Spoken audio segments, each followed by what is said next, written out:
¿Qué tal? Espero todos se encuentren muy bien y que es un gusto poder compartir con ustedes nuevamente este espacio en el cual vamos a platicar de algunas cuestiones pues a manera de relatos de algunas situaciones que de manera frecuente nos pueden llegar a ocurrir en el ámbito del banco de sangre y que justamente pues por eso decidí denominar a la plática del día de hoy como casos y cosas de banco de sangre. Indudablemente la práctica diaria, la rutina que normalmente le denominamos, nos hace experimentar una serie de cuestiones que usualmente podríamos considerar ya dominadas. Sin embargo, en algunas ocasiones existe algún sustento o alguna cuestión que nos puede permitir con mayor frecuencia pues mejorar la información que damos o contestar de mejor forma alguna duda de un donador o simplemente mejorar nuestro conocimiento, que indudablemente siempre hay algo nuevo que aprender. Entonces, en estos casos y cosas, pues son situaciones que de la vida real y que pues les pido me acompañen en estos pequeños casos durante estos minutos en los cuales buscaremos definir pues parte de ellos. A su vez no dudo que cada uno de ustedes tenga historias o tenga situaciones particulares que pues en algún momento nos pudiera compartir para de igual forma pues poder darles una respuesta o generalmente asociarlos a algún contenido normativo o alguna referencia bibliográfica. Entonces espero sea agradable para ustedes y nos acompañen en esta sesión. Antes de iniciar, pues les reitero mi nombre, soy Jesús Miranda Bonilla, soy maestro en ciencias y pues estoy con ustedes aquí a través de hematología clínica, gracias al maestro Víctor por la invitación y es un gusto poder prestar nuevamente sus instalaciones para estar en contacto con ustedes y justamente poder llevar a ustedes esta serie de cosas y casos que he seleccionado para platicar el día de hoy.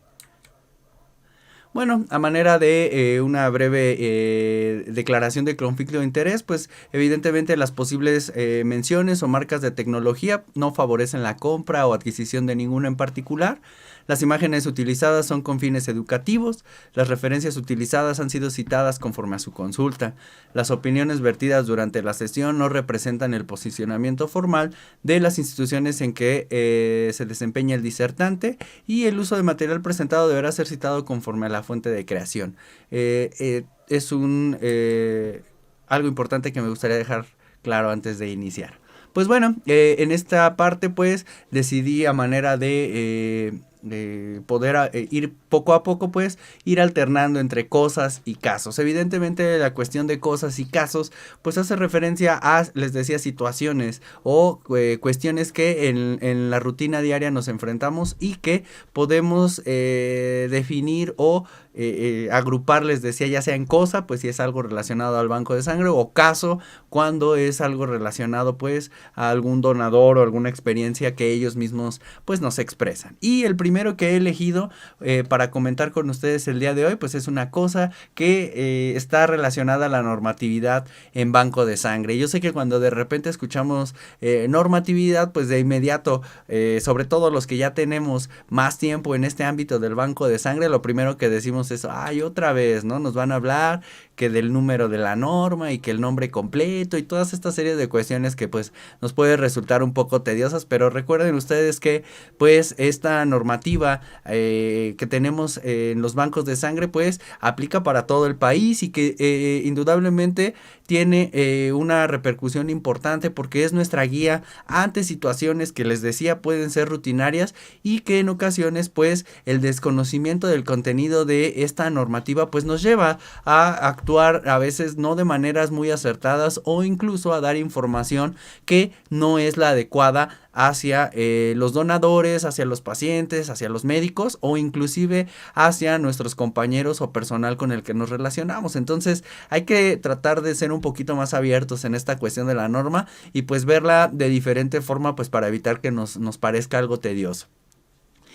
Bueno, evidentemente, pues a manera de ejemplificar esta parte o este contenido de la norma, pues recordarles que pues esta norma que próximamente estará por cumplir un año más de haber sido publicada. Sabemos en materia de los que están inmiscuidos en banco de sangre, y si tú eres nuevo o apenas estás por ingresar a esta área o es de tu interés, pues tendrá que ser un contenido que pues manejes en la medida de lo posible. Evidentemente el objetivo de esta norma pues no es memorizarla, porque justamente pues el contenido es extenso y resultaría tal vez un poco difícil, y finalmente siempre tenemos la opción de tenerla impresa en alguno de nuestros escritorios o guardada inclusive en nuestros dispositivos, en la computadora, en el celular, donde fácilmente podemos consultarla en dado caso de que exista alguna duda. Pero sí es importante reconocer que existen diferentes puntos o especificaciones de la norma, y que justamente esos puntos o este contenido presente en ella debemos más o menos tener una idea de qué es o cómo está organizado, justamente para pues al momento de que exista una duda saber de qué manera poder abordarlo o en qué apartado de la norma tal vez podríamos encontrar las respuestas. Entonces, a manera de mención, recordar para ustedes que el nombre pues es Norma Oficial Mexicana, NOM 253 SSA1 2012, para la disposición de sangre humana y sus componentes con fines terapéuticos, que les decía, pues aquí nuevamente les enmarco. Pues a manera de algo de comentarios, pues sabemos que tiene 24 capítulos, tiene un apéndice adicional, y pues esta norma pues es la encargada de regular y de participar en las decisiones que nosotros tomemos día a día en nuestros servicios de sangre.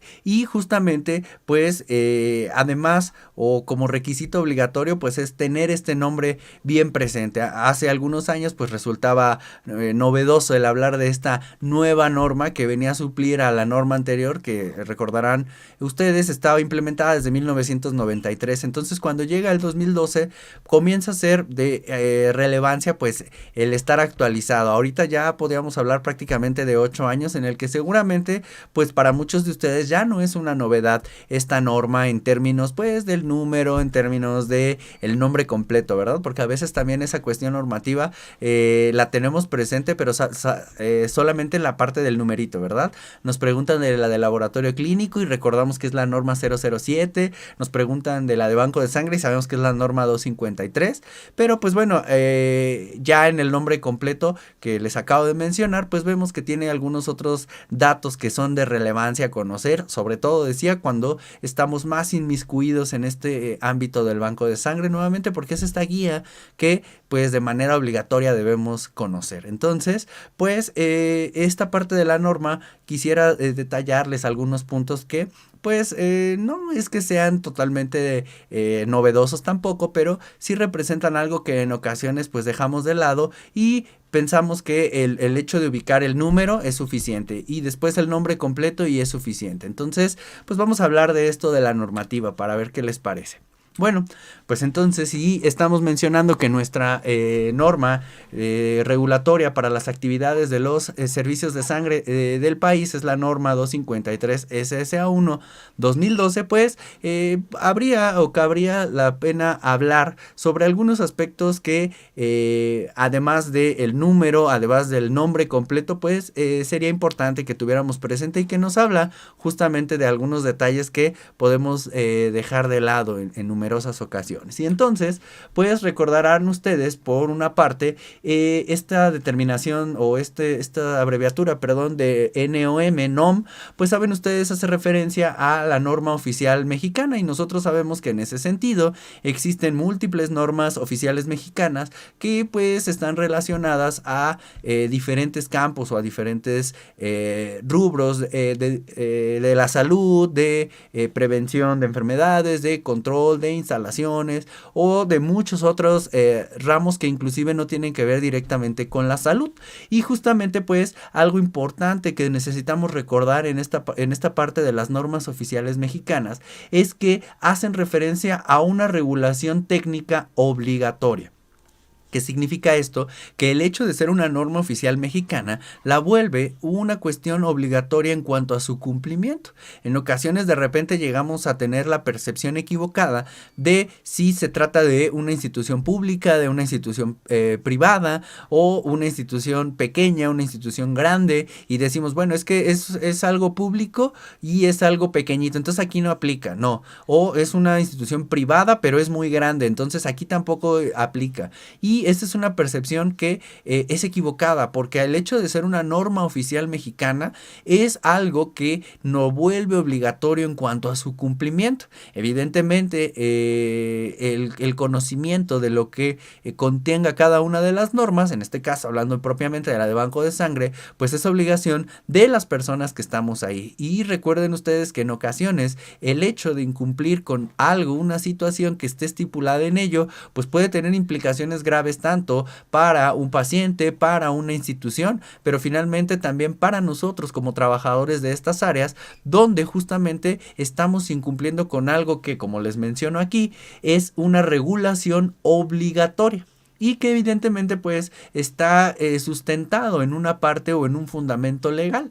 Es decir, el hecho de que existan estas normas oficiales mexicanas da una relevancia en cuanto a la obligatoriedad y sobre todo al fundamento legal por el cual están siendo creadas. Entonces, a veces perdemos un poquito de vista esto, ¿verdad? De la cuestión de decir es obligatoria. Y tampoco se vale decir, bueno, es obligatoria para cuando estás en la ciudad y no es obligatoria para cuando no estás en la ciudad o en estados de la República o evidentemente tampoco es válido decir, bueno, es aplicable solo al turno de la mañana, pero en el de la noche o en el de otra jornada no es aplicable. Claro que no, esto se mantiene en todo el país los 24 horas del día durante los 365 días del año. Entonces a veces eso es lo que es un poquito difícil de mantener, ¿verdad? Y solamente por aquí tener un poco de cuidado, ¿verdad? En ocasiones justamente en nuestra consulta de material, de información o en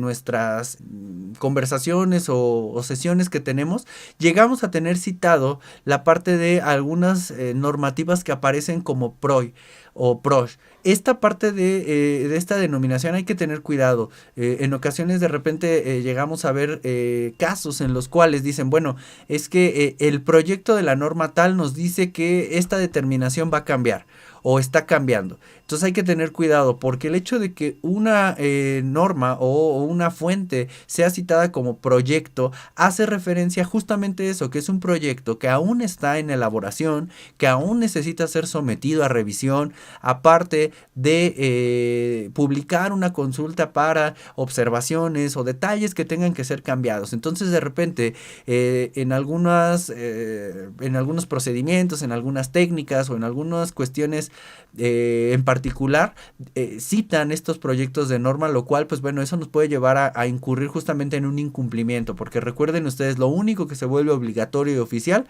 es justamente las normas que han sido publicadas, que han sido sometidas a una revisión y evaluación.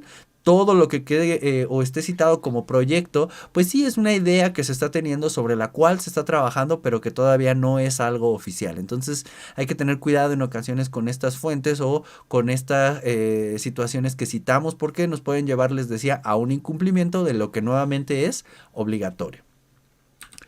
Y bueno, el número, pues bueno, ahí no hay mucho que decir, es un compendio usualmente de 3 dígitos que pues de acuerdo a la numeración puede ir entre 1 y 999 y que evidentemente para buscar la duplicidad en esto pues es exclusivo para cada una de las normas que se emiten y que evidentemente pues está relacionado a el momento en el que se desarrollan y sobre todo también al rubro en el que se encuentran. Les decía sobre todo si es salud, si es metrología, si es alguna otra área pues de que requiera una regulación, pues puede que existan, lo desconozco, tal vez sería si existe alguna duplicidad, pero al menos bajo el mismo rubro, bajo la misma justamente secretaría o fuente emisora, pues debería de ser un número único y que pues sabemos que para nosotros en este ámbito del banco de sangre fue asignado el número 253, lo cual pues puede mantenerse o cambiarse, por ejemplo, con la norma anterior que les mencionaba, la que ya no es vigente de 1993, pues para aquellos que estuvieron en esas etapas de la norma, pues sabrán que era el 003. Entonces este número pues puede continuar o puede ser modificado de acuerdo pues a las autoridades que participan en la elaboración. Ahora, un punto también importante es la parte o la denominación de SSA. En este punto tenemos dos cuestiones que debatir. Uno, que mencionar. Por un lado, la parte de la dependencia o secretaría que fue la relacionada a la emisión de esta norma. Y por otro lado, un dígito que suele acompañar a estas normas. Y justamente, pues, el hablar de la secretaría o dependencia involucrada, pues hace referencia a que tenemos varias opciones. Lo que les decía, nosotros no estamos, las normas oficiales mexicanas no están restringidas únicamente a la regulación de cuestiones sanitarias, sino también a otros ámbitos de otras áreas de conocimiento que no son precisamente de salud. Y entonces, pues justamente puede ser Semarnat, en ese momento, por ejemplo, recordando la normativa de RPBI, recuerden, hace referencia a, en ese momento, a la Secretaría de Marina y Recursos Naturales. Entonces, esa fue la dependencia que emitió o la que hizo, se vio involucrada en la emisión y generación de esa norma. Podemos tener normas que sean relacionadas a la Secretaría del Trabajo y Previsión Social y tenemos en nuestro caso, pues, en el ámbito de laboratorio, de banco de sangre, pues tenemos la dependencia de la Secretaría de Salud. Entonces, esta parte nos indica quiénes fueron los responsables de participar en ello. Y por último, pues también tenemos la parte de este dígito que habla o se relaciona a algo que se denomina el comité de pertenencia. Esto hace referencia a que nosotros podemos ver normas que en su elaboración en su nombre esté la parte de 1, 2 o 3. Y entonces eso también tiene una relevancia, no solo por la intención que tiene la norma, sino también por la entidad que se va a encargar de vigilar que esa norma se cumpla. Entonces, en el caso, por ejemplo, de nuestra norma del banco de sangre, cuyo acompañamiento es un 1, se habla de una norma que es de regulación y fomento sanitario.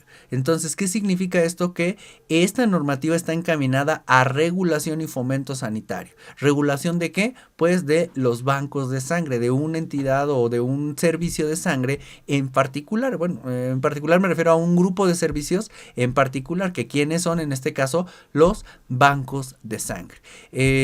Dependiendo también el contexto en el que se elabore la norma, eso puede cambiar nuevamente, aquí como una búsqueda de comparar, pues en la norma que ya no es vigente de los bancos de sangre, allá en 1993, pues era determinación 2. En ese entonces, ¿qué se buscaba? Prevención y control de enfermedades. Es decir, en ese momento la norma no estaba tan relacionada como a una regulación como tal de los bancos de sangre, sino más bien estuvo encaminada a prevenir y controlar enfermedades. Recuerden que al ser tiempos tempranos de la década de 1990, pues se habla todavía de la cercanía que existe con la descripción de algunos virus, como el virus de inmunodeficiencia humana o algunas otras entidades que en su momento se convirtieron en un problema de salud y que la emisión de esa norma en ese momento tuvo a bien pues prevenir y controlar la transmisión de esas enfermedades dentro de los bancos de sangre. Una vez que eso se previno y se controló en cierta medida, pues la nueva norma ahora busca más una regulación y fomento sanitario.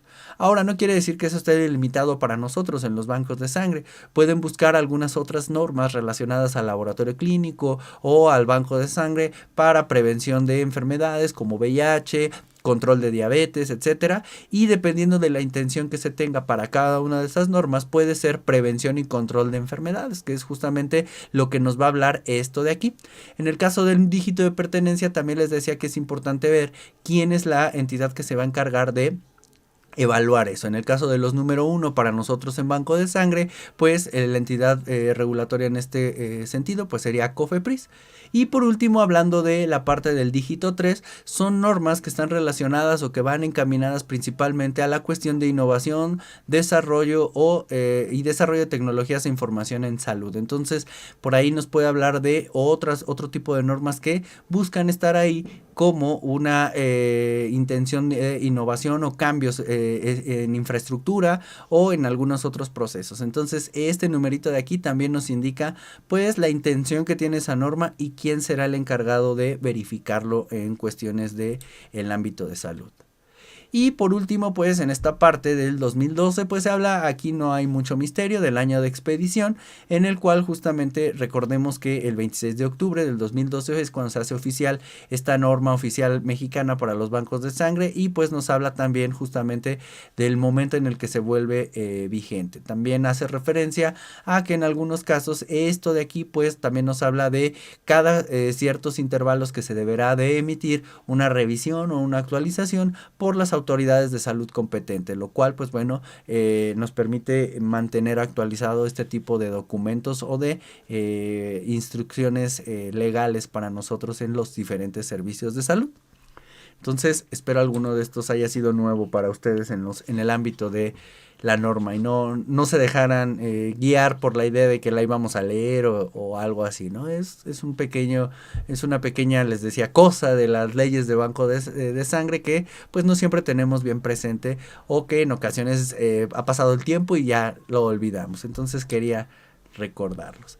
Ahora pues cambiando un poquito y alternando una parte de esto, pues vamos a hablar de un caso, algo que nos suele ocurrir en la rutina de los servicios de sangre y que pues de repente nos lleva a dar explicaciones a los donadores, y que justamente eso también puede ser una fuente importante para justamente pues mantener a nuestra población donante informada. En ocasiones las malas percepciones o algunas informaciones incorrectas que damos en el banco de sangre puede llevar a disminuir el número de personas que acuden a donar y sobre todo en aquellas que pues no han tenido experiencias previas. Entonces pues hay que tener la información clara para poderlo transmitir y disipar esas dudas que nos puedan afectar en nuestra captación de donadores. Y pues en ese sentido, pues a manera de caso, ¿no?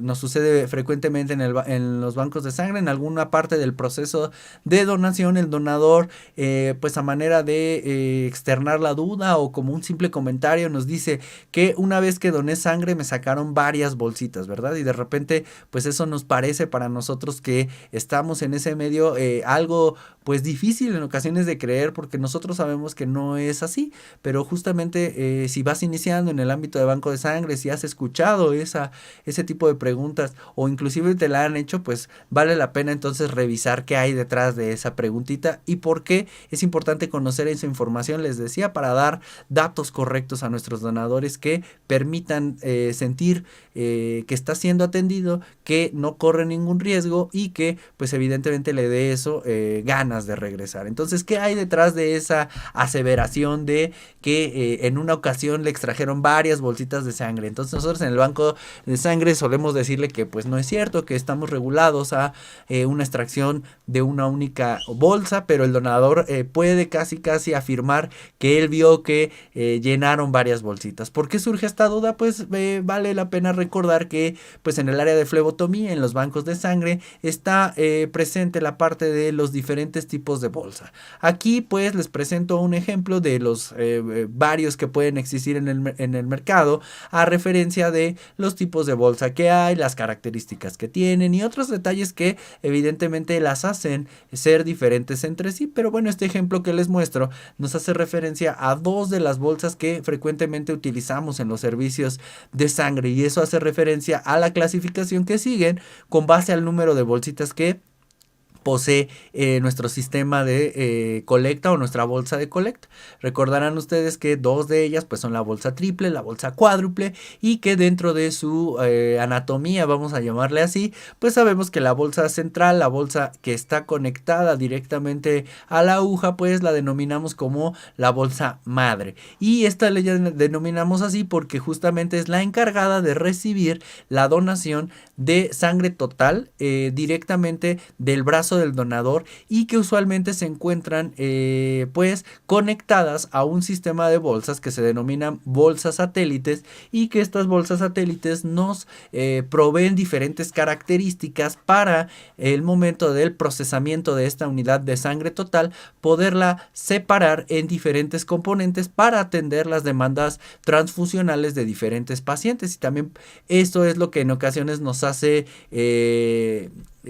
énfasis en cuando se le dice a un donador que con una sola donación puede salvar más de una vida, porque evidentemente aunque el donador de sangre nos deja únicamente una colecta o una bolsa madre, de ella podemos obtener diferentes productos. Y hablando de la bolsa triple, pues sabemos que en su mayoría esta bolsa triple nos permite, por la presencia de dos bolsas satélites, una que es una bolsa sin ningún aditivo adicional, nos permite la obtención de una unidad de plasma fresco congelado y una unidad de satélite adicional que están o no adicionadas con soluciones aditivas que nos permiten prolongar el tiempo de almacenamiento de las unidades de eritrocitos. Pues es evidentemente eso lo que nos va a obtener un concentrado de eritrocitos. Entonces, ¿qué es lo que sucede? Pues que a diferencia de la bolsa cuádruple, la cual está dotada nuevamente de una bolsa madre,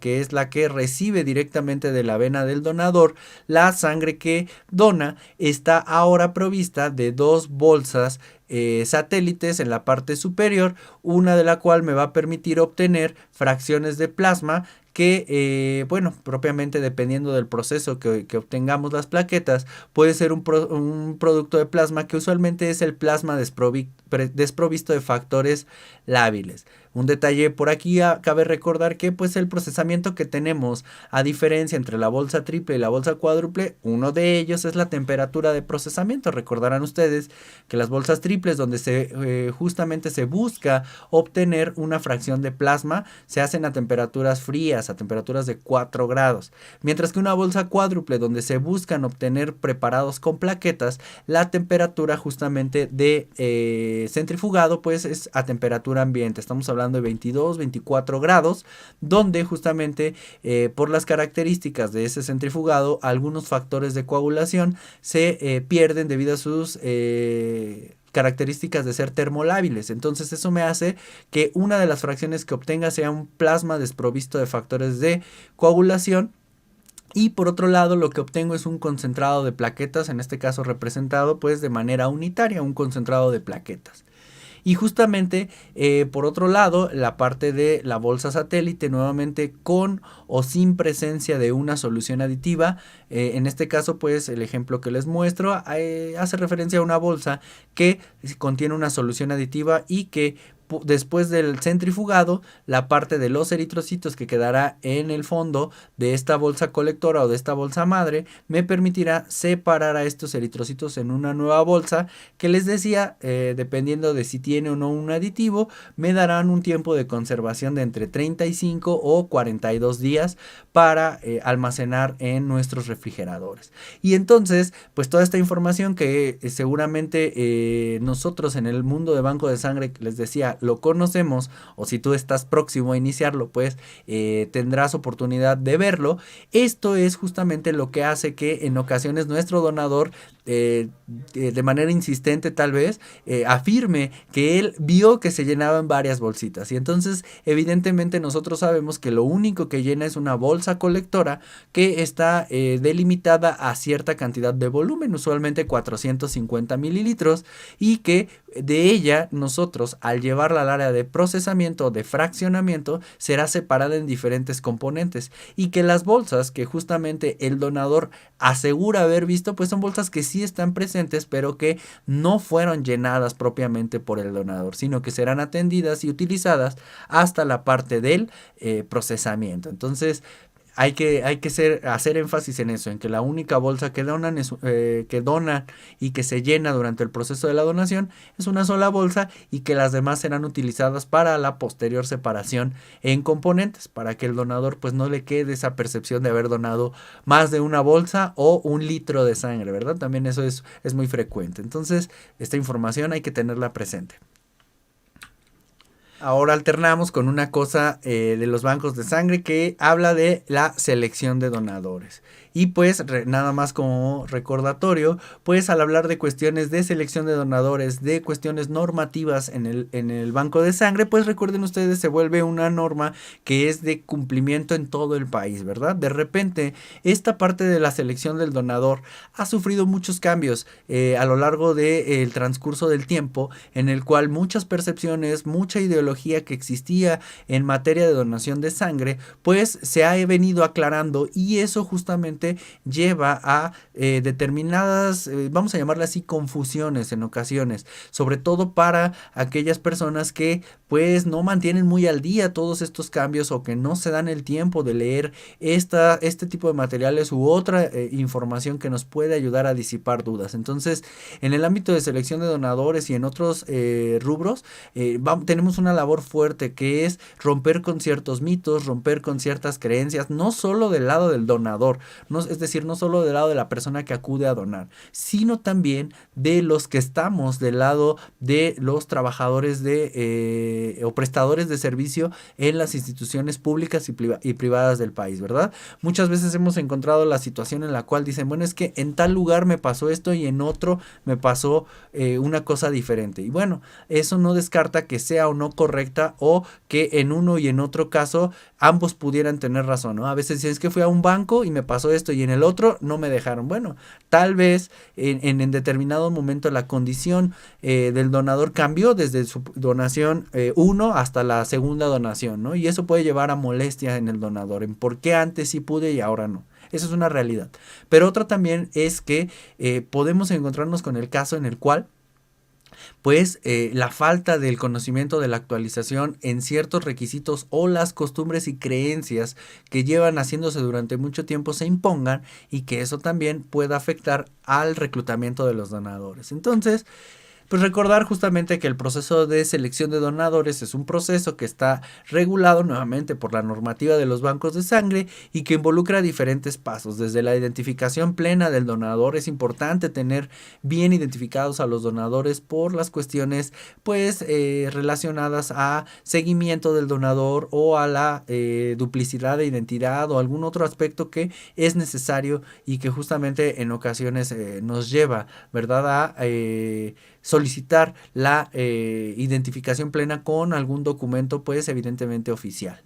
También está la parte de un material informativo, ya sea audiovisual, escrito, verbal, que permita sensibilizar al donador respecto a la importancia del acto que va a hacer. Es decir, hacerle ver que ese acto que va a hacer de donar sangre puede impactar no solo en la salud de la persona que pueda recibir alguna de las fracciones que se obtengan de su donación, sino también puede impactar en él mismo, ¿verdad? A veces decimos, bueno, pues voy a decir que no tengo un ayuno prolongado, o que dormí solamente 1 hora, y eso evidentemente al momento de la donación pues lo que se ve impactado pues es el bienestar, la salud del donador. Entonces todo eso, hacerle consciente que ese proceso que está haciendo es para salvaguardar al paciente, pero también a él como donador.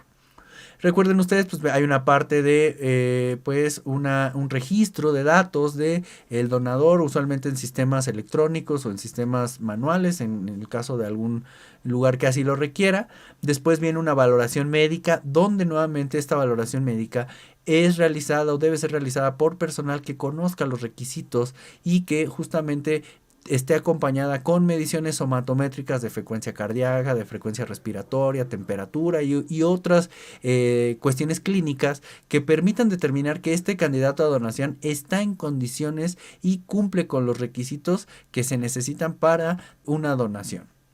Después recuerden ustedes que viene propiamente pues la parte de una toma de muestras donde se busca evaluar los niveles de hemoglobina, de hematocrito, cantidad de plaquetas u otros determinantes que pudieran permitir a un donador ser justamente donador o que haga referencia a un candidato que por estos valores que puede tener usualmente en hematocrito y hemoglobina disminuidos, pues nos pueda llevar a darle un proceso de diferimiento, es decir, decirle que por ahora no podrá donar, salvo que estos valores lo permitan.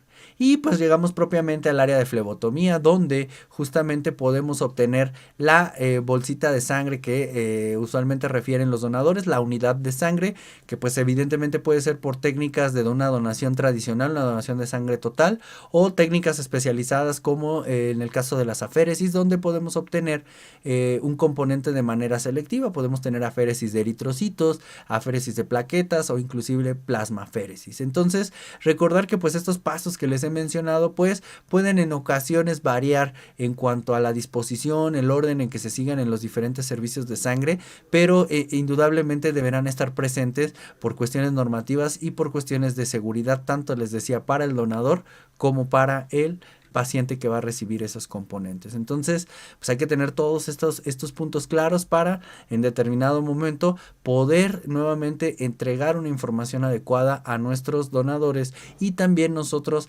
operar de manera conforme a la ley, ¿verdad? No podemos omitir algunos pasos, no podemos suprimir algunos requisitos que se solicitan en nuestra normativa porque nuevamente la responsabilidad ahora recae en nosotros por esas omisiones.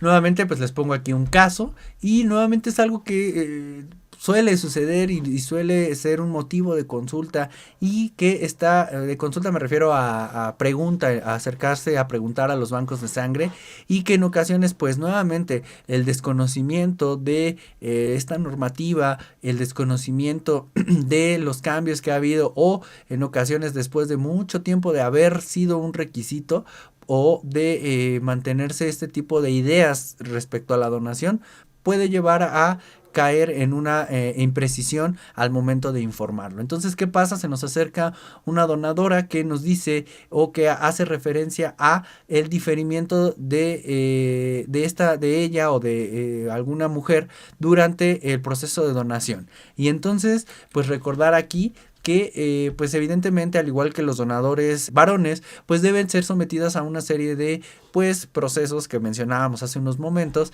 en relación a evaluar que esa persona está en condiciones de donar. Al igual, eso es similar en hombres o en mujeres, pero en el caso de las mujeres hay unos apartados específicos que evidentemente por la naturaleza, la biología de la mujer pues hace necesarios especificarse respecto al donador hombre. ¿Y qué es esto? Pues en el caso del diferimiento en situaciones para periodos gestacionales o periodos de lactancia. Entonces, vean si está en periodo gestacional o posterior a el nacimiento, deberán esperarse 6 meses para poder nuevamente ser considerado como una potencial donadora. ¿Por qué es esto?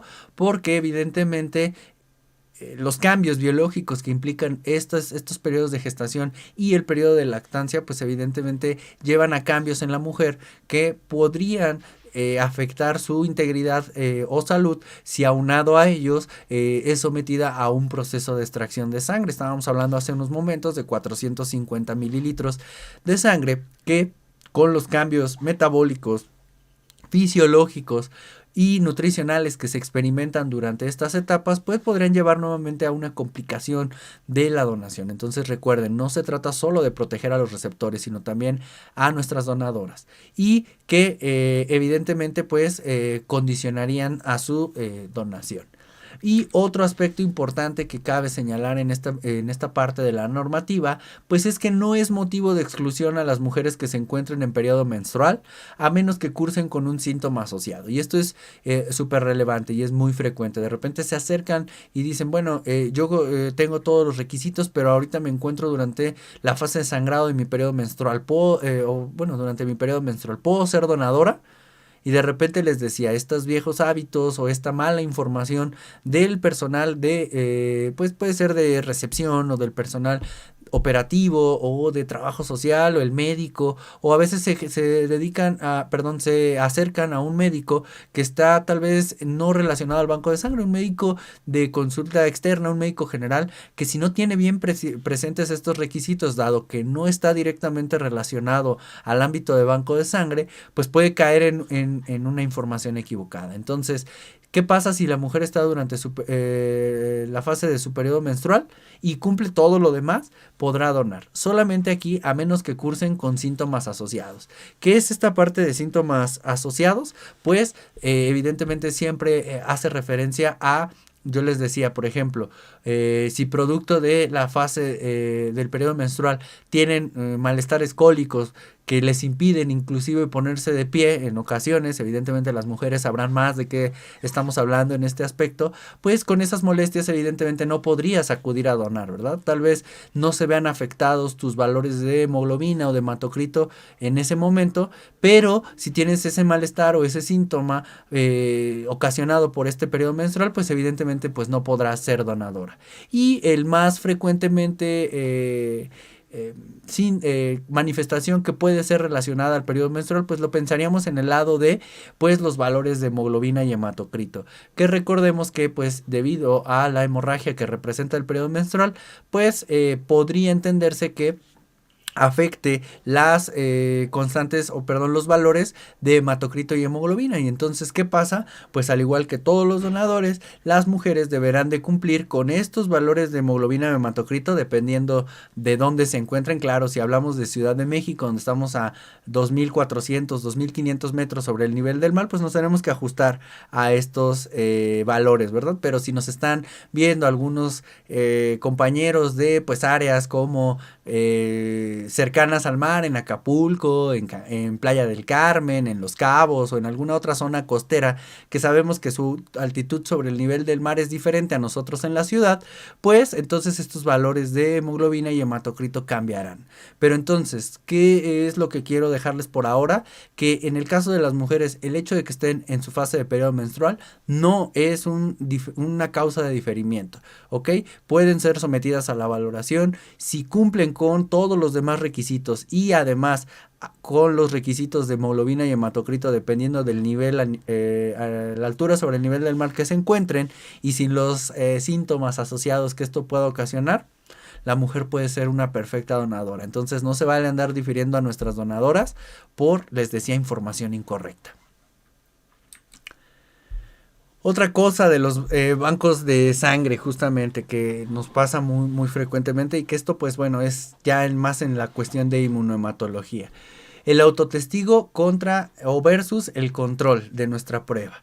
Y pues para eso necesitamos recordar para los que lo conocen y si no pues bueno nuevamente si eres nuevo en esta parte de banco de sangre pues que comiences a empaparte de toda esta terminología, de todas estas cuestiones pues técnicas, ¿no? Del banco de sangre. Y que recordar pues que en el banco de sangre de manera rutinaria la determinación de grupo sanguíneo obligatoria que tenemos es relacionada a dos sistemas, el sistema ABO y el sistema RH para la determinación del antígeno D.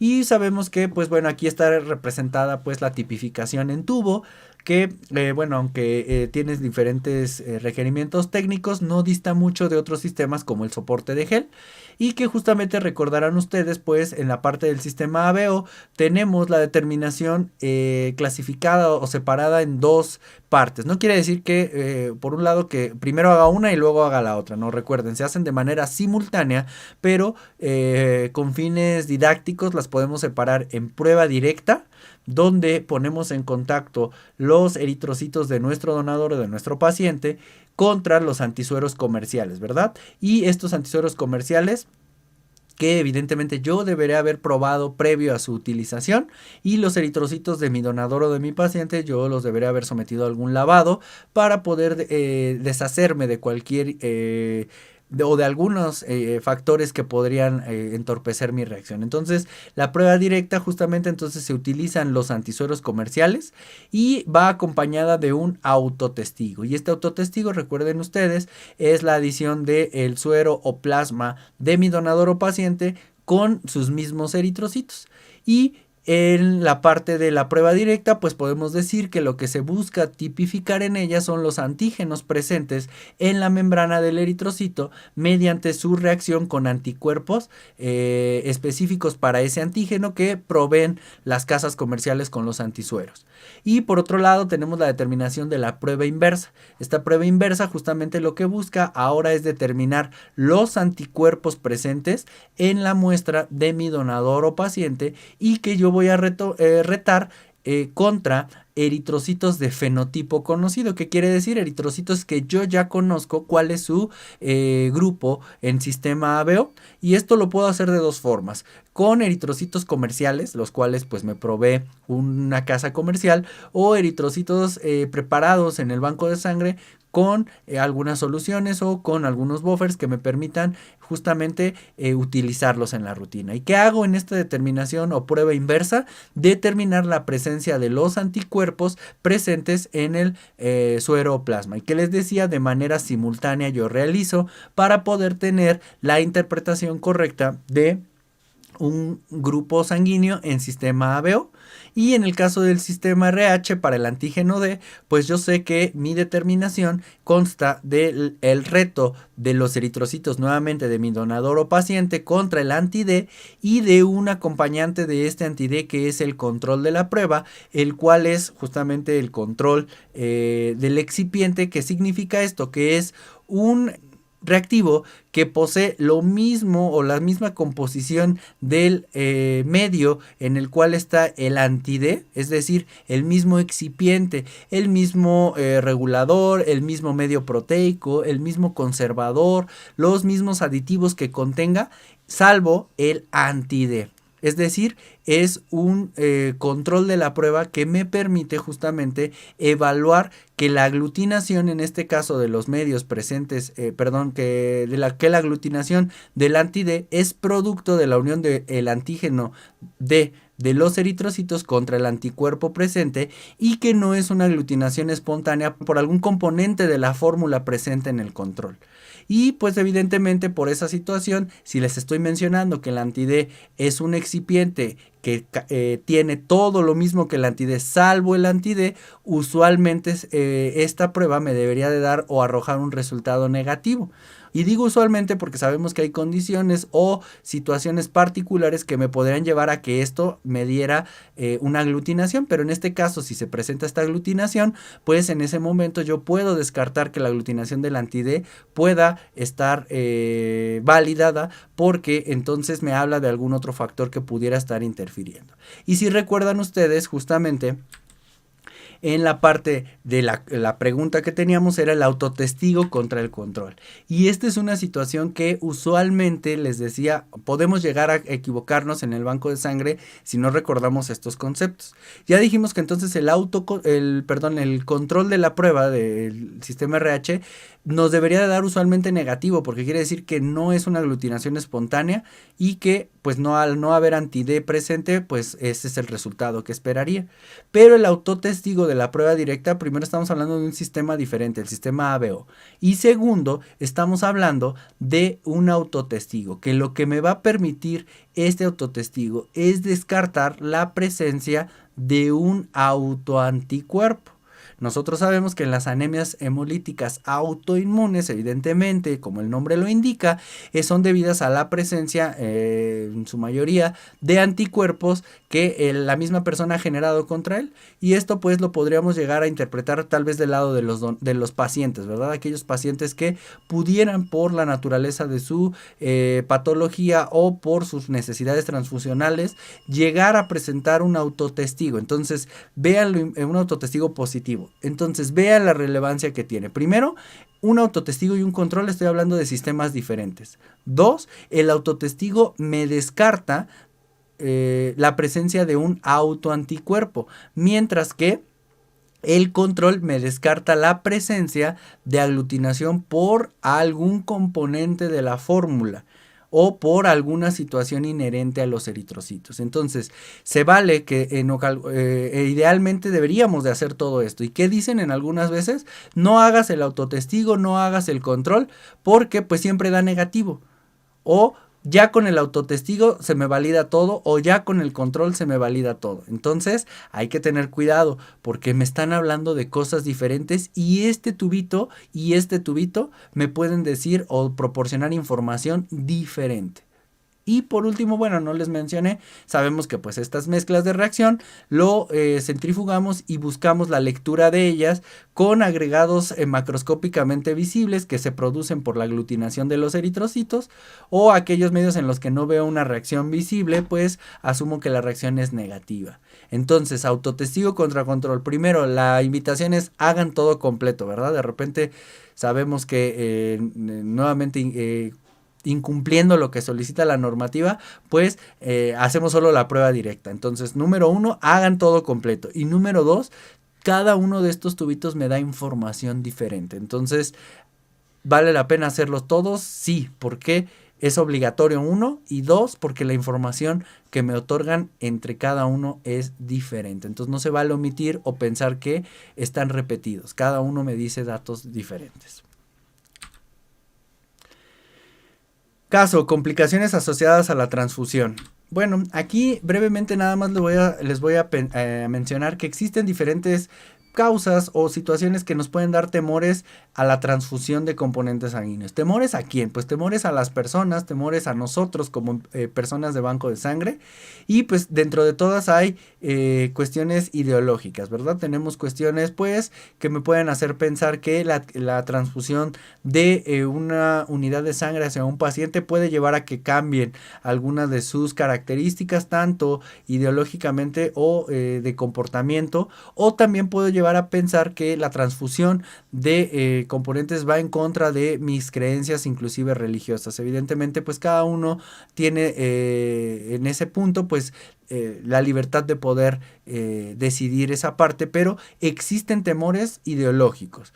Para nosotros en el banco de sangre, ¿qué nos da miedo que hagamos durante una transfusión? Errores en la tipificación. Híjole, que algo me equivoca. Hablábamos hace un momento, ¿verdad? De que a veces omitir ciertas partes o ciertos pasos de una prueba, pues nos puede llevar a ciertos errores que no vamos a ver precisamente por hacer las cosas de manera incompleta. Entonces, eso también es un miedo que existe en torno a la transfusión.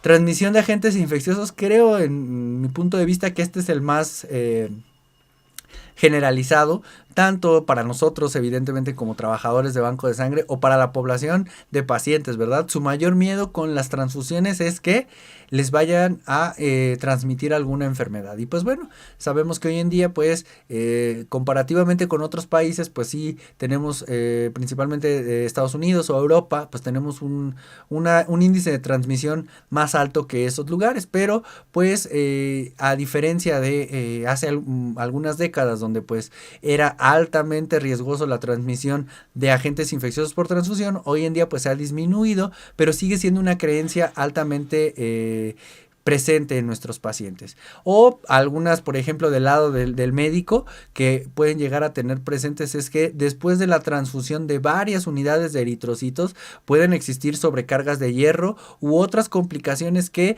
pudieran afectar no más al paciente que la patología en sí que tengan. Entonces, existen ideas o temores a la transfusión desde los pacientes, desde nosotros en el banco o desde la parte médica. Pero serán todas las que existen, pues evidentemente hay más aparte de ellas. Y pues bueno, a manera de un comentario adicional y para que vean pues que existen diversas cosas que hay que tener presentes en el ámbito de la transfusión, pues les presento aquí un breve caso de una revista que pues ya también tiene algunos añitos, pero que justamente nos hace referencia a lo variable que puede de situaciones que existen en el banco de sangre.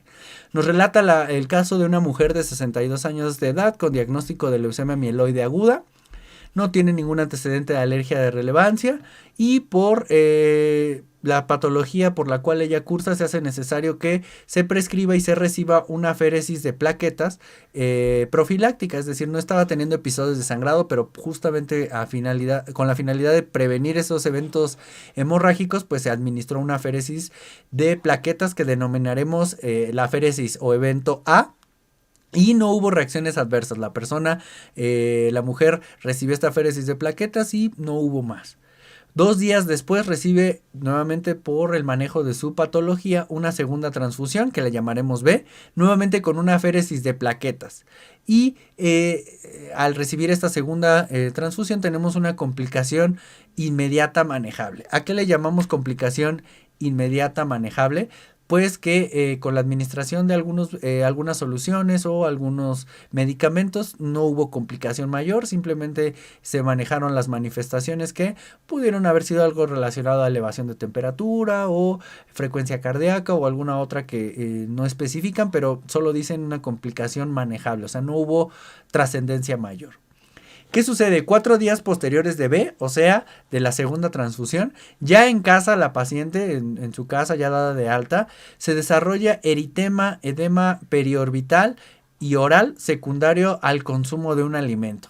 O sea, esta mujer ya en su casa consume un alimento que le genera un eritema en la zona, generalizado, y edema tanto en la parte circundante a los ojos como en la parte oral.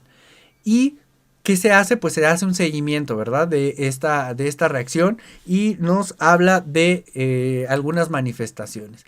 Cuando se hace el seguimiento de todo esto de este caso que estaba presentándose y sobre todo ante los antecedentes de las transfusiones recientes, ¿qué sucede? El donador A, en el historial del donador se habla de un antecedente de hipersensibilidad a un alimento. Vamos a llamarlo ahorita así entre comillas. O sea, el donador manifiesta así que vamos a llamarle así, alérgico o hipersensible a un alimento que evidentemente, pues durante la selección tal vez no fue cuestionado o el donador no mencionó y que ahora al revisar el antecedente del donador B, o sea, el de la segunda transfusión, refiere que coincidentemente consumió el alimento previo a su donación. ¿Qué quiero decir con esto? El donador A dice que es alérgico a un alimento y el donador B, que no tiene nada que ver directamente con él, pues consumió ese alimento justamente. ¿Qué pasó? Pues que el donador A, hipersensible a un alimento con la donación de plaquetas, las plaquetas están suspendidas en un medio plasmático, entonces puede que esa transmisión recuerden ustedes, dentro de las características de las respuestas inmunes, que son transferibles, entonces esa carga de anticuerpos o de factores solubles que podían desencadenar el evento de hipersensibilidad, pues estaban presentes en esa fracción de plasma, y que el donador B, pues antes de ir a donar y que fue de la aféresis que recibió, consumió ese alimento. ¿Qué pasó? Pues que la mujer ya en su casa 4 días después tuvo la mala suerte de consumir ese mismo alimento. Y pues si ustedes empiezan a tener sospechas, ¿qué hace? Pues el artículo se llama una hipersensibilidad adquirida después de una transfusión, y ese alimento misterioso pues eran cacahuates. Entonces, ¿qué pasa? Pues que el donador A, el de la primera transfusión, es hipersensible a derivados o alimentos con cacahuate. El donador B consumió ese alimento, por eso hubo esta reacción manejable, ¿verdad? Pero 4 días después la mujer consume este alimento y se manifiesta pues con esta hipersensibilidad. Entonces vean nada más que, pues además de lo que mencionábamos, que son complicaciones o temores frecuentes a la transfusión, pues existen una serie de casos reportados que se relacionan a otro tipo de complicaciones que podríamos llamarle no clásicas, ¿verdad? Y que en ocasiones no tenemos presentes, y que justamente pues el desarrollo de sistemas de vigilancia para el donador y para el paciente nos pueden llevar a esclarecer. Conclusión: pues el banco de sangre es un área dinámica que implica aspectos legales, técnicos y prácticos que se convierten en casos y cosas. Y lo importante es que estos casos y cosas que nos suceden en nuestra práctica diaria pues sean casos fundamentados. Ya les demostré que mucho de lo que podemos llegar a dar de información existen sustentos o existen cuestiones técnicas que nos pueden ayudar a resolverlos de mejor forma.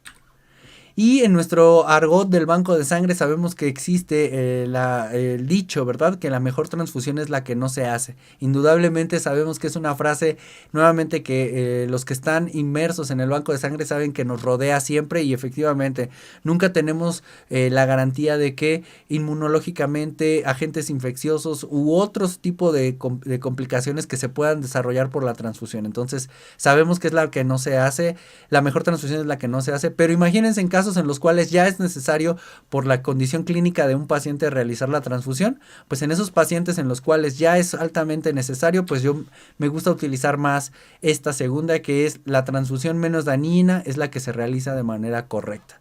Si ya no tenemos otra alternativa porque nuestro paciente requiere esa transfusión, pues debemos de realizar todas las acciones que permitan minimizar la posibilidad del daño al mínimo. Y estos aspectos nuevamente son desde técnicos, desde información que tenemos que dar al donador y en nuestra práctica diaria que nos lleven a la generación de un banco de sangre donde podamos garantizar el menor daño a nuestros donadores o a nuestros pacientes. Evidentemente, pues nadie queremos que suceda algo así y pues bueno, espero que esta plática pues les haya abierto la curiosidad justamente para pues estos casos o estas cosas que en ocasiones podemos enfrentarnos día con día y que pues nos puedan compartir también para juntos pues ir resolviendo eso y como todo pues mejorar nuestra atención. Gracias por su atención. Recuerden, es importante que asistan a donar de manera voluntaria y siempre que estén sus posibilidades para ayudar a alguien. Un gusto estar con ustedes. Les repito, mi nombre es Jesús Miranda y estoy con ustedes gracias a Hematología Clínica. Un gusto y estamos en contacto. Hasta luego.